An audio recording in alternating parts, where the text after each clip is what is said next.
தேர்தலில் விகிதாச்சார பிரதிநிதித்துவ முறையை கடைபிடிக்க வேண்டும் என பாமக இளைஞர் அணி தலைவர் அன்புமணி ராமதாஸ் தேர்தல் ஆணையத்தை வலியுறுத்தியுள்ளார்.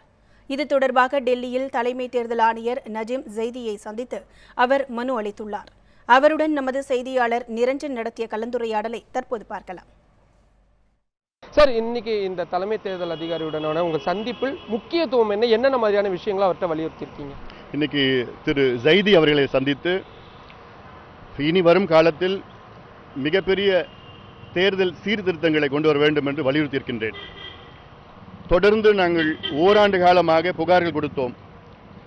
தமிழ்நாட்டினுடைய தேர்தல் மிகப்பெரிய ஊழல் நடக்க இருக்கிறது என்று ஓராண்டு காலமாக நாங்கள் முன்கூட்டியே புகார் கொடுத்தோம். எந்த நடவடிக்கையும் எடுக்கவில்லை. தேர்தல் நியாயமாக நடக்காது என்றும் பணம் மிகப்பெரிய அளவு கொடுக்க இருக்கின்றார்கள் என்றும் தொடர்ந்து நாங்கள் வலியுறுத்தினோம். 10 புகார்களையும் கொடுத்தோம். ஓராண்டு காலமாக எந்த நடவடிக்கையும் எடுக்கவில்லை. தேர்தல் முடிந்திருக்கிறது. இனி வரும் தேர்தலாவது நியாயமாக நடக்க வேண்டும். ஜனநாயகம்னா என்ன?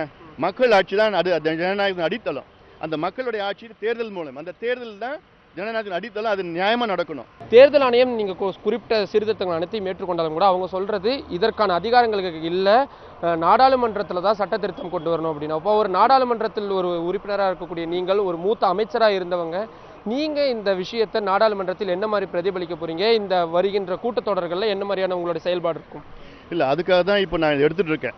இப்போ நான் தேர்தல் ஆணையத்தை பார்த்துருக்கேன். நாளைக்கு நாடாளுமன்ற நிலைக்குழு சந்திக்க இருக்கின்றேன். என்னை அழைச்சிருக்கிறாங்க. Parliamentary standing committee on personnel public grievances, law and justice என்னை அழைச்சி இது போன்ற பிரச்சனைகள்லாம் அந்த குழுவுக்கு நான் எடுத்து பேச போகிறேன். அந்த குழு தான் நாடாளுமன்றத்துக்கு பரிந்துரை செய்யும், ரெக்கமெண்டேஷன் பண்ணோம். அப்புறம் தான் அது சட்டமாக மாறும். அது ஒன்று செய்ய போகிறேன் நான். அடுத்து பிரதமரை சந்திக்க போகிறேன். நான் சபாநாயகரை சந்திக்க போகிறேன். சபாநாயகரை சந்திச்சுட்டு standing committee on electoral reforms, தனியாக இதுக்குன்னு ஒரு ஸ்டாண்டிங் கமிட்டி உருவாக்கணும். ஏன்னா இந்த நாளைக்கு பார்க்குற ஸ்டாண்டிங் கமிட்டி எல்லாமே சேர்ந்து பர்சனல் பப்ளிக் கிரீவன்ஸ், லா ஜஸ்டிஸ் எல்லாம் சேர்ந்து இருக்குது. ஆனால் தனியாக இதுக்குன்னு ஒரு ஸ்டாண்டிங் கமிட்டி உருவாக்கினா தான் இது இந்தியா முழுவதும் போகணும், எல்லா மாநிலத்துக்கு போகணும், எல்லா மக்களும் சந்தித்து கம்ப்ளீட் காம்ப்ரிஹென்சிவ் ரிஃபார்ம்ஸ் கொண்டு வந்தால் தான் அடுத்த தேர்தல் நடத்த முடியும். இல்லாட்டிலாம் இது போன்ற கேலிக்கூத்தா வரும் தேர்தல். இது மட்டும் இல்லை, எல்லா எம்பிங்களுக்கும், மக்களவை மாநிலங்களவை 2 லோக்சபா ராஜ்யசபா 2 எம்பிங்களுக்கும் அத்தனை எம்பிங்களும் நல்ல கடிதம் எழுத போகிறேன் நான். அடுத்தது அனைத்து கட்சி தலைவர்களை கடிதம் எழுதி அவங்களை சந்திக்க போகிறேன் நான். அடுத்த ஒரு 3 மாதத்தில் இதெல்லாம் நான் செய்ய போகிறேன். நான் செஞ்சு ஒரு ஒரு ரிஃபார்ம்ஸ் இல்லைன்னா அடுத்த தேர்தலில் போட்டியிடுறதுக்கு அவசியமே இல்லாமல் ஒரு சூழல் வந்துட போகுது. ஏன்னா எங்களால் போட்டியிட முடியாது. நேர்மையாக தேர்தலில் அணுகுகின்ற கட்சிகள், எங்களை போன்ற கட்சிகள்லாம் தேர்தலில் போட்டியிட முடியாது. ஊழல் கட்சிகள், பணத்தை கொள்ளடிச்சு ஊழல் கட்சிகள் தான் தேர்தலில் போட்டியிட்டு பணத்தை கொடுத்து செலவு பண்ணி வெற்றி பெற்றிருக்கின்ற கட்சிகள் வந்தால் போட்டியிட முடியும். ஆக இந்த சூழல் மாறணும், ஜனநாயகம் நிலைக்கணும்.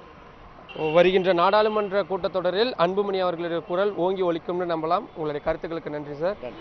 தொடர்ந்து இந்த சந்திப்பிற்கு பின்னர் அவர் தெரிவித்த கருத்துக்களை தான் பார்த்திருக்கின்றோம். தொடர்ந்து அவர் பிரதமரையும் சந்திக்கவிருக்கின்றார். என்னென்ன மாதிரியான விஷயங்கள் மாறப்போகிறது என்பதனை நாம் பொறுத்திருந்தே பார்க்க வேண்டும். புதுடெல்லியிலிருந்து ஒளிப்பதிவாளர் ரமகாந்துடன் நிரஞ்சன், நியூஸ் 7 தமிழ்.